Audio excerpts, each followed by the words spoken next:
بسم اللہ الرحمن الرحیم۔ السلام علیکم ورحمۃ اللہ وبرکاتہ۔ بسم اللہ الرحمن الرحیم۔ مسئلہ ہے کہ ایک عورت نے مرد پر گواہوں کے ساتھ دعویٰ کیا کہ اس نے میرے ساتھ نکاح کیا اور قاضی نے اسے بیوی قرار دے دیا، حالانکہ شوہر نے نکاح نہیں کیا تھا اس سے، تو کیا اس حالت میں عورت مرد کے ساتھ رہے یا نہ رہے؟ اس بارے میں ائمہ کا اختلاف ہے۔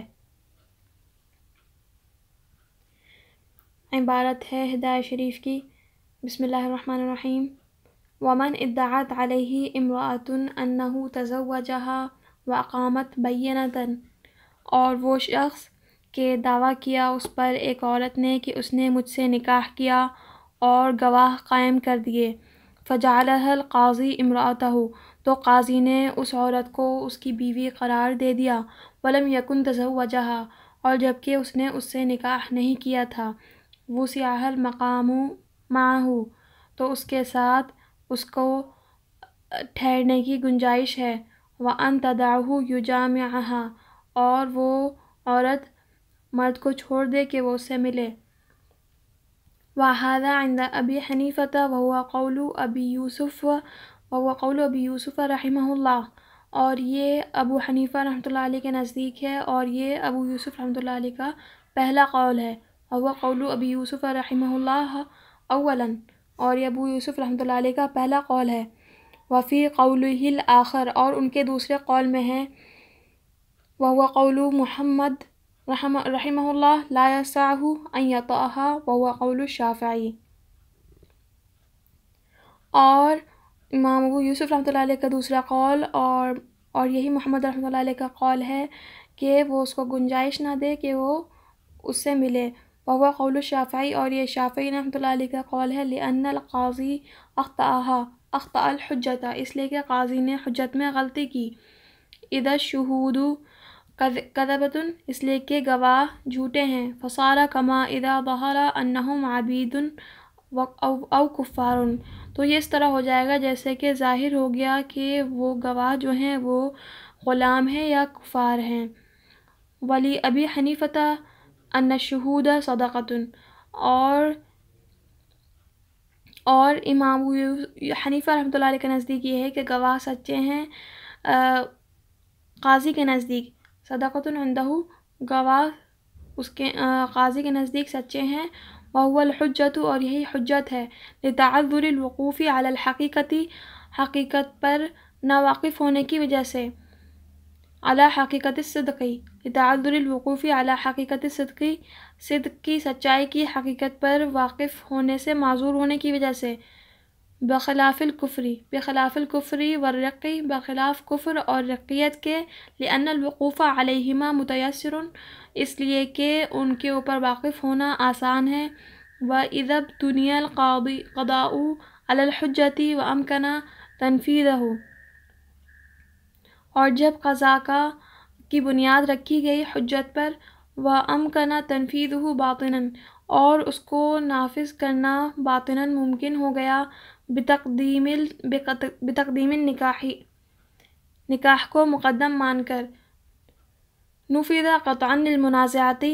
جھگڑے کو ختم کرنے کے لیے نافذ کر دیا جائے گا، بخلاف الاملاک المرسلۃ، املاک مرسلہ کے برخلاف، لأن فی الاسباب تزاحما، اس لیے کہ اسباب میں مزاحمت ہے، فرق ہے، فلا امکان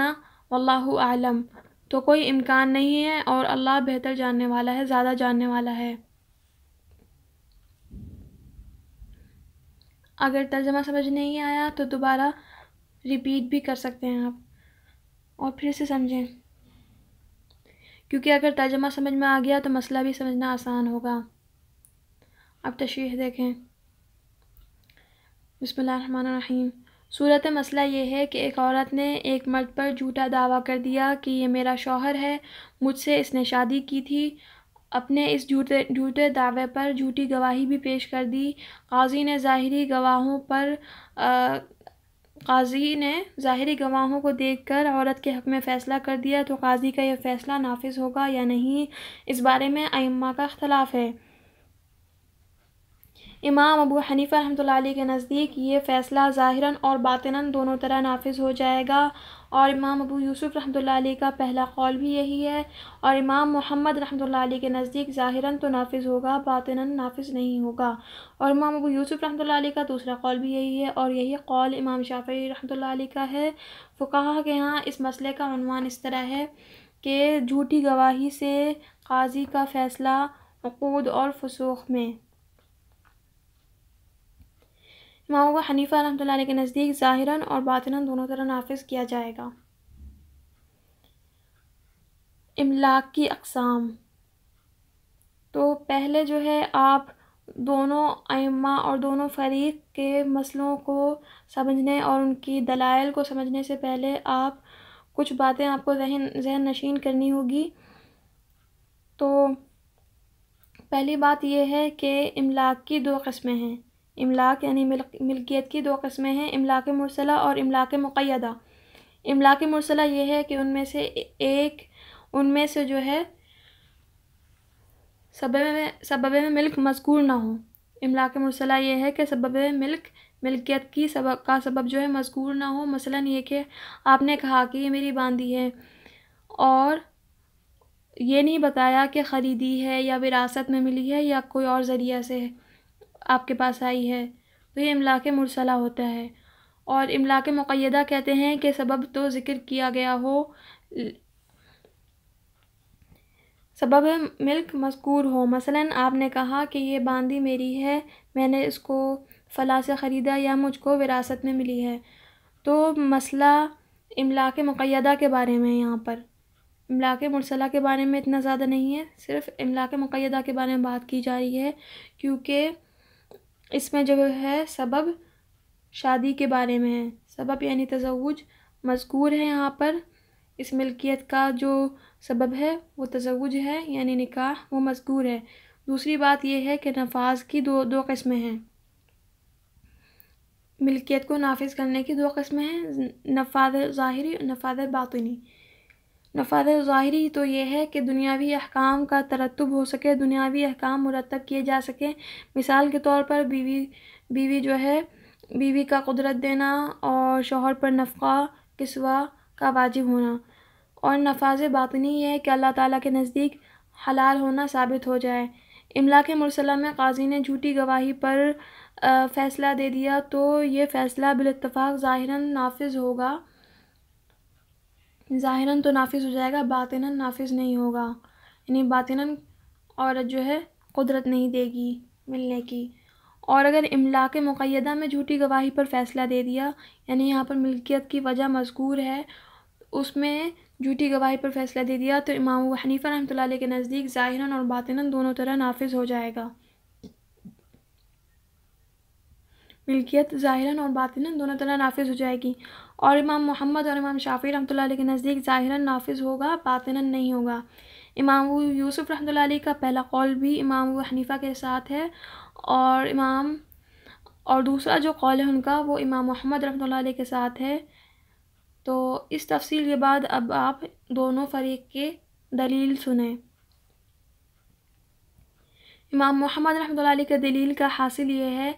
چونکہ گواہ جھوٹے ہیں اس لیے قاضی نے حجت میں غلطی کی، فیصلہ کرنے میں غلطی کی ہے، اور فیصلہ کرنے میں جو غلطی ہوتی ہے اس میں باطنی طور پر نافذ نہیں کیا جاتا، خطا فی الحجت نفوذ باطنی کو منع کرتا ہے، لہٰذا قاضی کا یہ فیصلہ ظاہراً تو نافذ ہو جائے گا جس کے نتیجے میں شوہر پر نفقہ کسوہ واجب ہو جائے گا، لیکن باطناً نافذ نہیں ہوگا جس کی وجہ سے شوہر کے لیے اس عورت سے ملنا حلال نہیں ہوگا۔ اس کی مثال یہ ہے کہ اگر گواہی کے بعد گواہوں کا غلام ہونا یا کافر ہونا ظاہر ہوا تو قاضی نے اگر فیصلہ دیا تھا تو وہ ظاہراً نافذ ہوگا، باطناً نہیں، اور اس پر سب کا اجماع ہے، لہذا اگر گواہوں کے جھوٹے ہونے کی صورت میں بھی قاضی کا فیصلہ ظاہراً نافذ ہونا چاہیے، باطناً نہیں۔ گواہوں کے جھوٹا ہونے کی صورت میں بھی قاضی کا جو فیصلہ ظاہراً نافذ ہونا چاہیے، باطناً نافذ نہیں ہونا چاہیے، کیونکہ کچھ معلوم نہیں کہ وہ گواہ سچے ہیں یا جھوٹے ہیں۔ امام ابو حنیفہ رحمۃ اللہ علیہ کی دلیل یہ ہے کہ چونکہ قاضی کا سچائی پر مطلع ہونا مشکل ہے، وہ سچائی پر مطلع ہونے سے معذور ہے، تو یہ ثابت ہو گیا، جو کچھ اس نے دیکھا اسے ثابت ہو گیا کہ گواہ سچے ہیں، اور گواہوں کا سچا ہونا ہی حجت ہے، اور جب حجت قائم ہو گئی تو قاضی پر فیصلہ کرنا لازم ہے، یہاں تک کہ اگر ایسی صورت میں یہ سمجھے کہ میں فیصلہ نہ دوں، مجھ پر فیصلہ دینا لازم نہیں، تو وہ کافر ہوگا، یہ کفر کی حرکت کرے گا قاضی، اور اگر وہ لازم سمجھے بھی لیکن تاخیر کرے فیصلہ کرنے میں تو فاسق ہوگا۔ تو اس لیے فیصلہ کرنا ضروری ہے۔ اور امام محمد رحمۃ اللہ علیہ اور امام شافعی رحمۃ اللہ علیہ کا قیاس کا جواب یہ ہے کہ کفر اور رقیت یعنی غلام ہونے پر واقف ہونا آسان ہے، اس لیے کہ کفار اور غلاموں کو ان کی خاص نشانیوں سے پہچان لیا جاتا ہے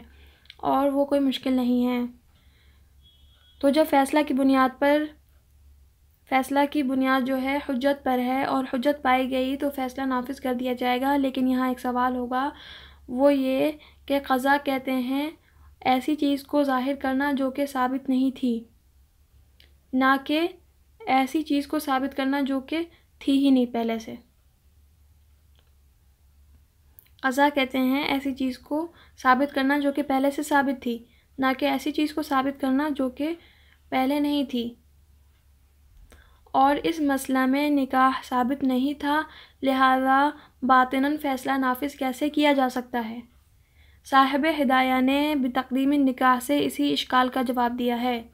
کہ نکاح کو مقدم کر دیا جائے گا۔ جواب کا حاصل یہ ہے کہ اقتضاً فیصلہ پر نکاح کو مقدم مان لیا جائے گا، جب فیصلہ کیا جائے، قاضی فیصلہ کرے گا تو اس وقت نکاح کو مقدم مان لیا جائے گا، گویا قاضی نے کہا کہ پہلے میں نے تمہارا نکاح اس مرد سے کیا، پھر تم دونوں کے درمیان اس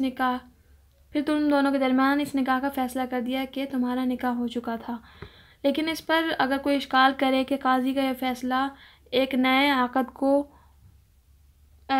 عقد کو بنانا ہے، نیا عقد ٹھہرانا ہے قاضی کا یہ فیصلہ، تو گواہوں کا ہونا بھی شرط ہے، تو جواب یہ ہے کہ بعض کے نزدیک تو شرط ہے لیکن بعض کے نزدیک شرط نہیں، اس لیے کہ